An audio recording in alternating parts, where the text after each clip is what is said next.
Welcome, welcome! It's Mud Dog with the TexasSpaceNavy bringing you another Star Citizen video.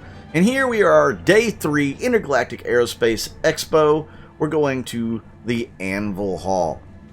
As many of you may know, Anvil is also a producer of military hardware, kind of like Aegis. But the big difference is Anvil focuses a lot on defense, like on armor, whereas Aegis will focus more on stealth and maneuverability. So let's take a look and see what Anvil has in store for us today. As you can see, it's very choppy. There seems to be a lot of people on. This is actually my fourth try at trying to get this video. The first time I came in here, there were no ships at all. So CIG still has some bugs in the system. Par for the course, right? So here we are. Very first thing you see is the massive Anvil Carrick. The Carrack is the top of the line exploration vessel, and it will have armor as well. So that whole canopy there at the front will be armor plated whenever you have to go into battle. Very fun ship. I really like the Carrack. They did really well making it. It's a phenomenal ship. Now here is the Pisces. This is the snub craft, if you want to call it that, for the Anvil Carrick. If you ask me, this is probably the best ship for getting around in the verse if you're just flying from one place to another. It's got great quantum fuel range. It's a quick little ship. It's a fun little ship. So it's definitely a great one to use to get from point A to point B. And it's fantastic in your Carrick. Is a, I guess, a ship if you want to fly down to a planet surface and not take the Carrack. You can take the Pisces and explore the planet surface a little bit, then come back to the Carrack. This is the Anvil Arrow. The Arrow is about a year old now. This is a light fighter. It runs about, I think, $90 on Warbond, something along those lines. It's a very good, very maneuverable ship. There's not many light ships that are this maneuverable. As a matter of fact, probably the only other one that is maneuverable as this is the M50, and it takes the cake as far as maneuverability. And you'll see that later in the week. But this ship has the maneuverability, the stealth, and a whole lot of weapons to go along with it. Fantastic little flyer.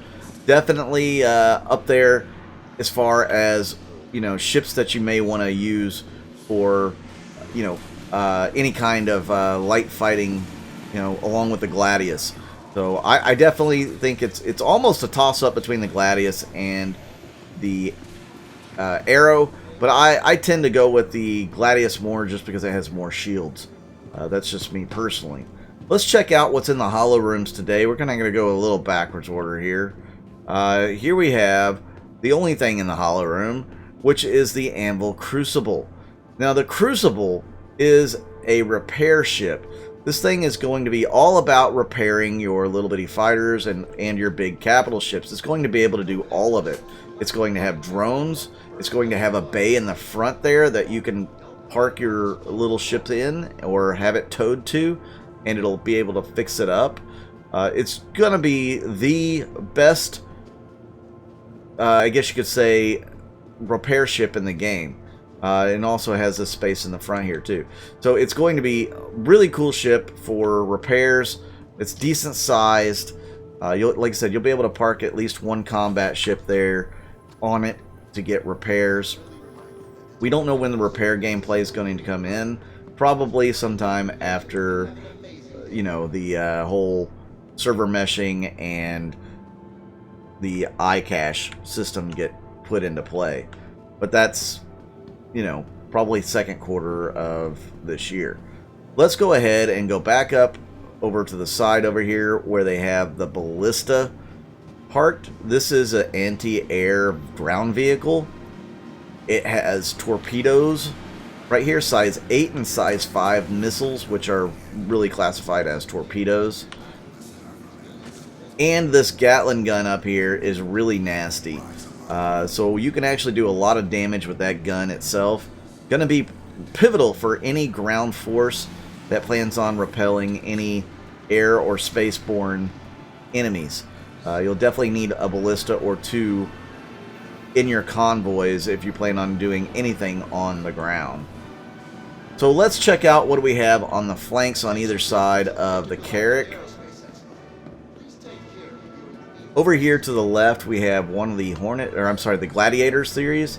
The Gladiator is a light bomber or a carrier-based bomber. So the Eclipse has a little more range probably than the Gladiator. The Gladiator is definitely designed to be taken off of a carrier such as the Idris or maybe even a Kraken. This thing does have seat for two. One of them would control that turret at the top, which you can't see. There you go. You can see it from here. And the pilot has the guns here on the wings. So it's got 4 guns. It can be decent in a fight with the right people crewing it. You definitely have to have a buddy that can help you crew this thing to get the most out of it. But it carries size 5 torpedoes, which aren't as effective as the Eclipse. But if you get a squadron of those things, they will do some damage to whatever it is they're shooting at. You just have to make sure you hit with a bunch of torpedoes. Then we have the Anvil Hawk here. This is a bounty hunting ship. It comes with 6 size 1s, which, I mean, they're size 1s, but there's 6 of them, so it can do a lot of damage with those size 1s. It also comes with an EMP generator and a prison cell in the back that you can use to capture your prey. Very interesting shaped ship. Not really one of my favorites as far as the actual functionality of it, but that might be because there's not a whole lot of gameplay for EMP yet or for capturing your prey. Hopefully they'll get Surrender version 2 in the game before too long, and we'll be able to actually start taking prisoners. Then we have the Hurricane, which is listed as a heavy fighter. The only thing heavy about this ship is the weaponry. You see it has 2 size 4s here in the front.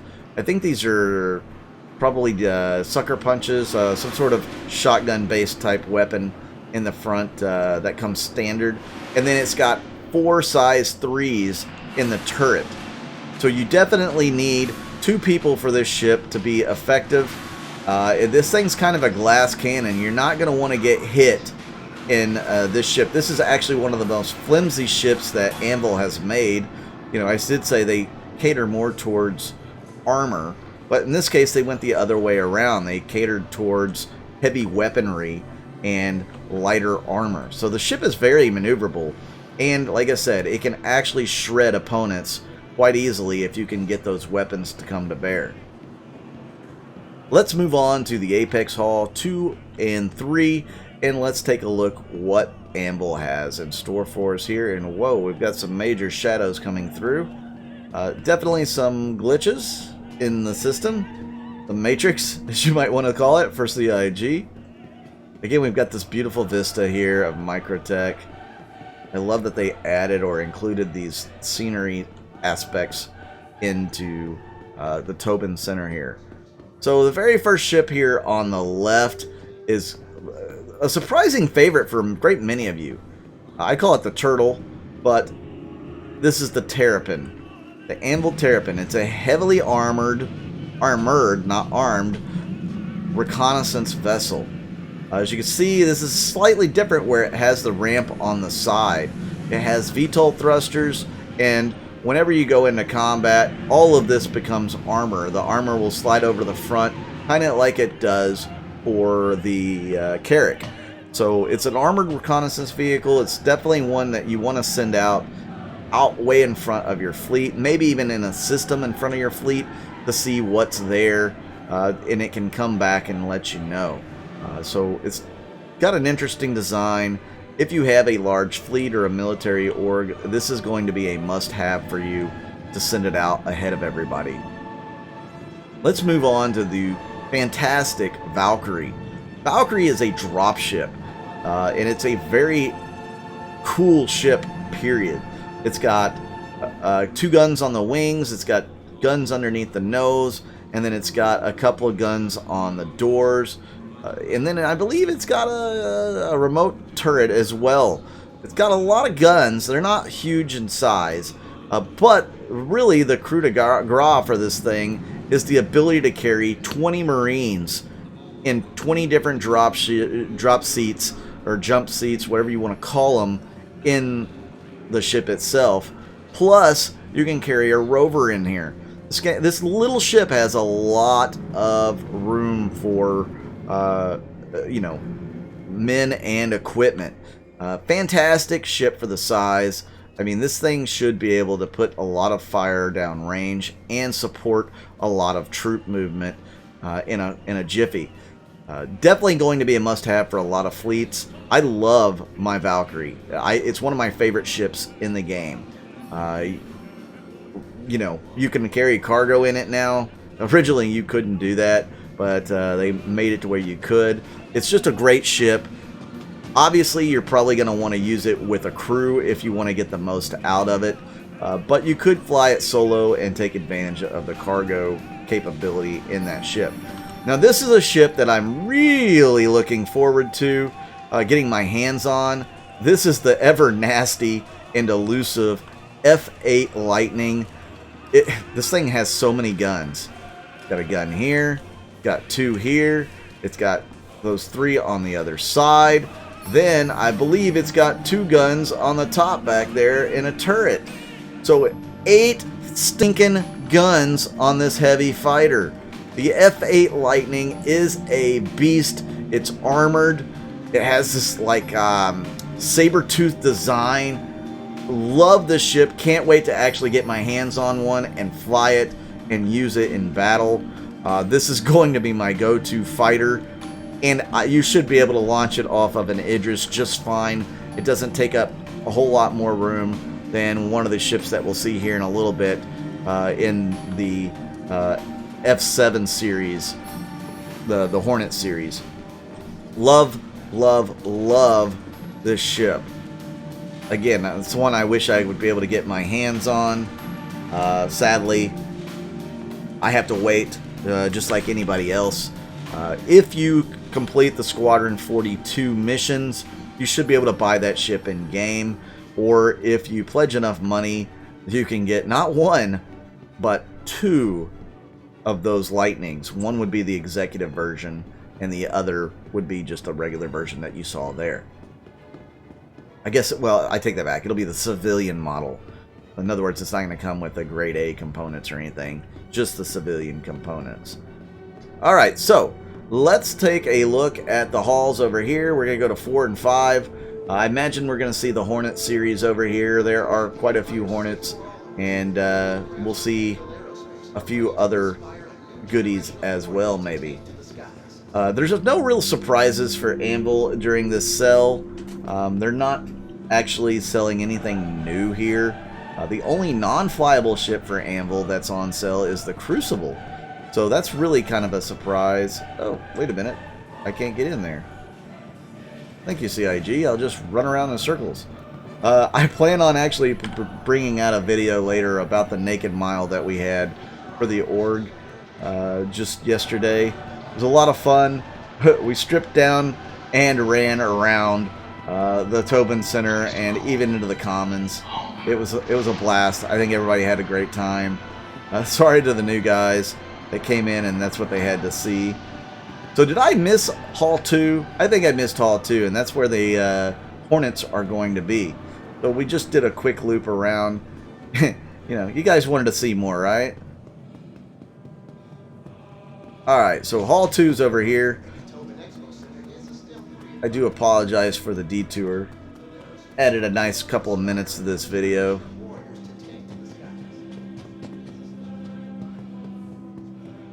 Alright, this is going to be the Hornet Hall. That's what I'm going to call it.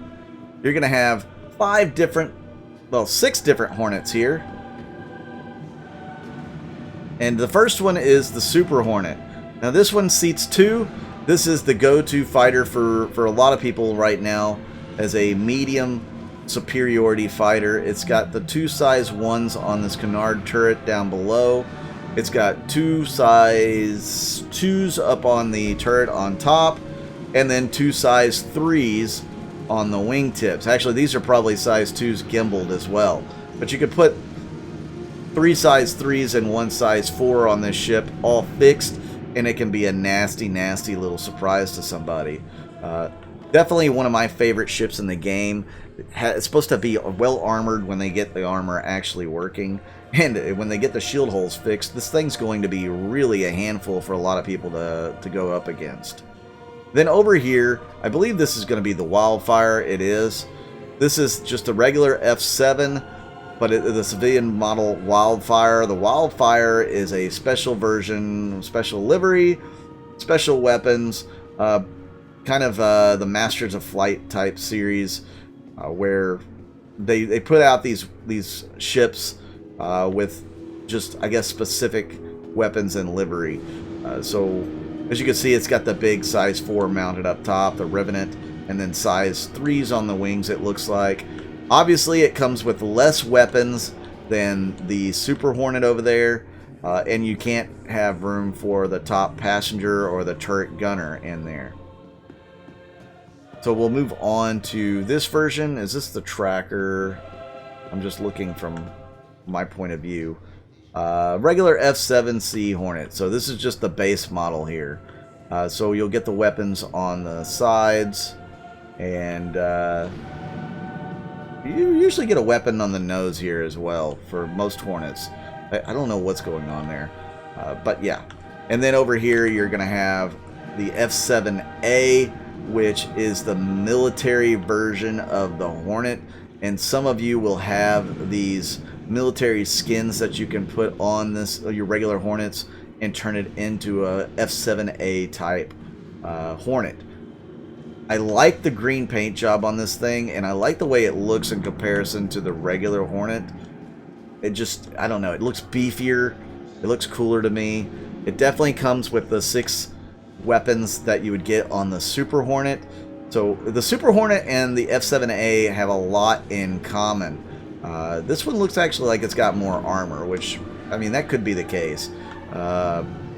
Yeah, I don't know. I'm looking forward to maybe getting one of those in game as well and using it. I like the Hornet series. I just don't like the shield holes and whatnot that it has right now.